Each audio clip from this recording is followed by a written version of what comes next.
یہ جرائم دن بدن بڑھتے جا رہے ہیں کم ہونے کی بجائے، تو یہ چونکہ سزائیں اصلاح کے لیے ہیں، تو آپ کیا سمجھتے ہیں کہ یہ یا تو چینج کر دینی چاہیے، سزائیں کوئی بدل دی جائیں، کوئی اس طرح کا نظام آئے، کیونکہ مطلب سزائیں لوگ تو دن بدن جرائم کی طرف راغب ہو رہے ہیں جا کے کم ہو، تو آپ اس کے بارے میں کیا دیکھتے ہیں؟ سزائیں اصلاح کے لیے نہیں ہوتی کبھی بھی، یعنی اس اصول ہی کو تبدیل کر لیجئے۔ سزا اصل میں مجرموں کے لیے کسی کو عبرت بنا دینے کے لیے ہوتی ہے، اصلاح کرنے کے لیے تعلیم کا، تلقین کا، خاندانی نظام کی حفاظت کا طریقہ اختیار کیا جاتا ہے۔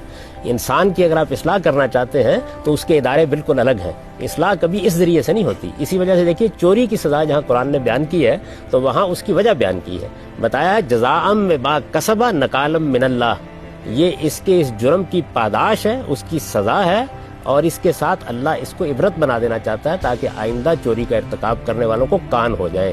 تو سزا کا مقصد یہ نہیں ہوتا، اصلاح کبھی سزاؤں سے نہیں ہوتی، نہ سزائیں اصلاح کرنے کے لیے ہوتی ہیں۔ یہ تو اصل میں جب مجرم آخری درجے پر پہنچ جاتے ہیں تو وہاں قانون پھر حرکت میں آتا ہے۔ قانون سے اصلاح جو معاشرے کرتے ہیں وہ ہمیشہ ناکام ہوتے ہیں۔ اصلاح تعلیم سے ہوتی ہے، تربیت سے ہوتی ہے، اداروں کو مستحکم کرنے سے ہوتی ہے، اعلیٰ روایات قائم کرنے سے ہوتی ہے۔